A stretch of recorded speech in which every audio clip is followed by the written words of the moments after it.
I did a video about core beliefs, but I'm going to do another one. That one was when I started doing videos. So this one's more about just to the point. So core beliefs. A lot of these programs and these gurus and some of these coaches are telling people that, yeah, so you're doing the work, that's great, but just so you know, before you can't recover unless you change your core beliefs, by the way. Okay, see, you gotta go. And people are like, what the fuck did you just say? Right, so they get triggered. Like, I just got over the fact that I don't have to dig for trauma. Just imagine this. You're doing a program. You got a pamphlet of shit that you gotta study this thick. You already got 70 symptoms. You got OCD, you got PTSD, anxiety, plus a shit ton of fucking physical symptoms. You're in fucking hell. You're in absolute hell. Then they give you a pamphlet for you to study. The last thing you want to do is study something when you think you're going to die every second of the day for months and years on it, right? Do you want to be studying right now? No.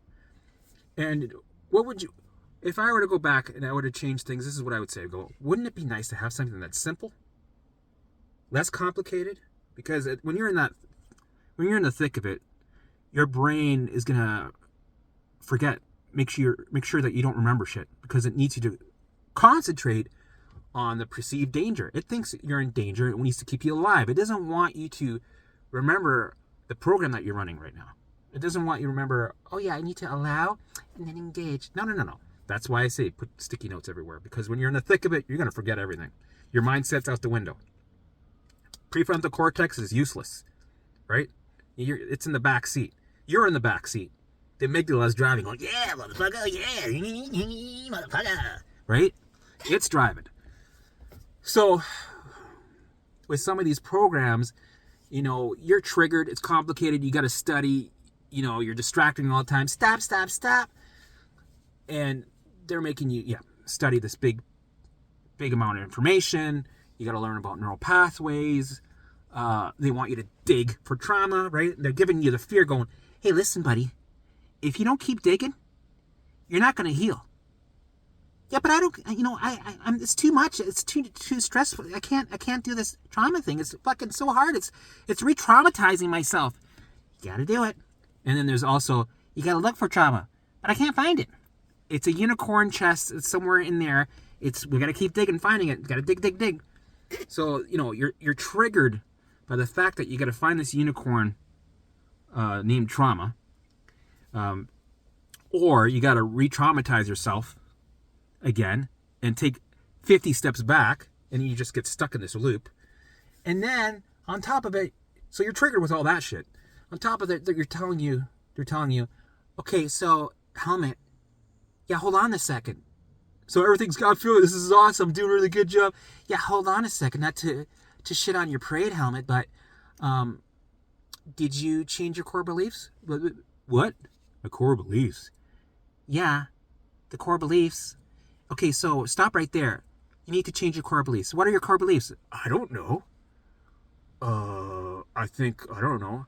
Well, take the time, take this month to think about what your core beliefs are and change them. Because if you don't change your core beliefs, you will not recover. Then it's like, yeah, nobody saw me. Good. Right? It hits you like all of a sudden your stress response go baseline, all the work you did for nothing.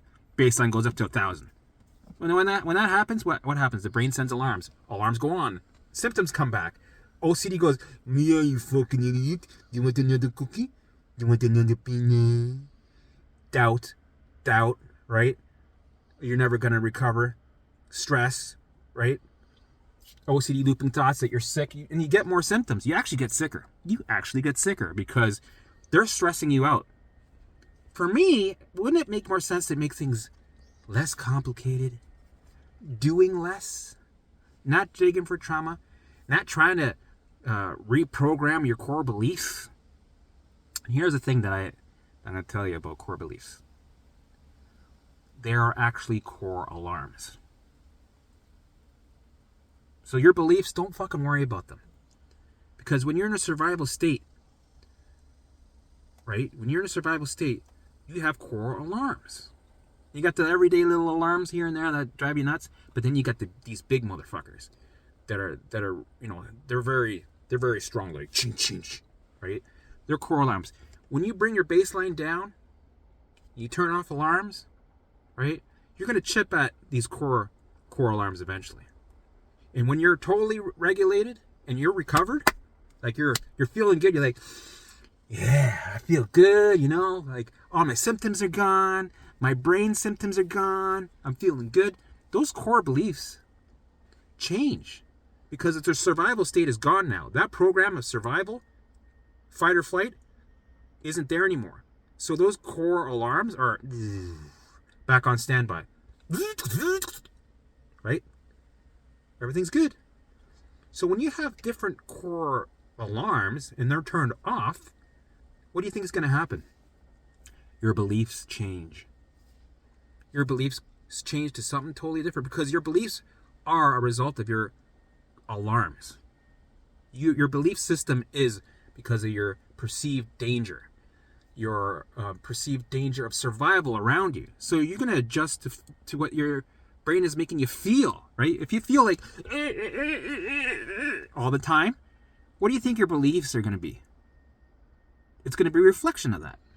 But when you're like this, yeah, fuck, I feel so happy right now. Your beliefs are going to be a reflection of that. Right? So, when people try to rip out a core belief and put on another one while they're in a state of survival, the brain will go like this. No, no, no. No, no, no. No, no, no. Right? It's going to keep doing that, and it's going to double down. And that core alarm or core belief is going to grow stronger. Right? So, it's resistance. Don't worry about your core beliefs. Fuck them, leave them alone. Leave them alone. You'll be fine. They'll change on their own when they're ready to fucking change. And when somebody... If you're having, you're thinking about coaching with somebody or a program and they say, yeah, and what we'll do is we'll get you to change your core beliefs, right? Because that's what I did, and that's how I recovered. Meanwhile, they're not recovered. They're in the closet shaking, right? Their face looks fucking stressed. Yeah, I feel great. Right? Horseshit. You change your core beliefs when you don't have to change. That's the thing. You don't change. One less thing for you have to worry about. No digging for trauma. No fucking having to change your core beliefs. Having to research this thick book of information and learning about neural pathways and all this other garbage that is really unnecessary, right? If you want to go do that, why don't you do it after you recover? Put that shit on the shelf for now. And go, you know what? After I recover, and then I'll come back to that. And then we can explore it. And then you'll be able to. You'll be a curious observer. You'll be like, oh, that's interesting. Okay. You're not triggered. You're not re-traumatizing yourself. You're able to handle this stuff with ease. And you actually enjoy it. You have fun with it. Right? And you have a lot of clarity, aha moments. So, core beliefs. Fucking leave it alone. Don't worry about it. And if somebody tells you got to change it, run. Right? Run. Or tell them they're wrong. Go, you know what? You're fucking wrong. And they'll be like, what the? Right? So, don't worry about it. One less thing to worry about. Not great? Not beautiful? Does that make you feel good? One less load on your shoulders. One less thing that fucking, you know what? Let go of that. Oh, I feel so much lighter. That's great. I love it. Oh, I feel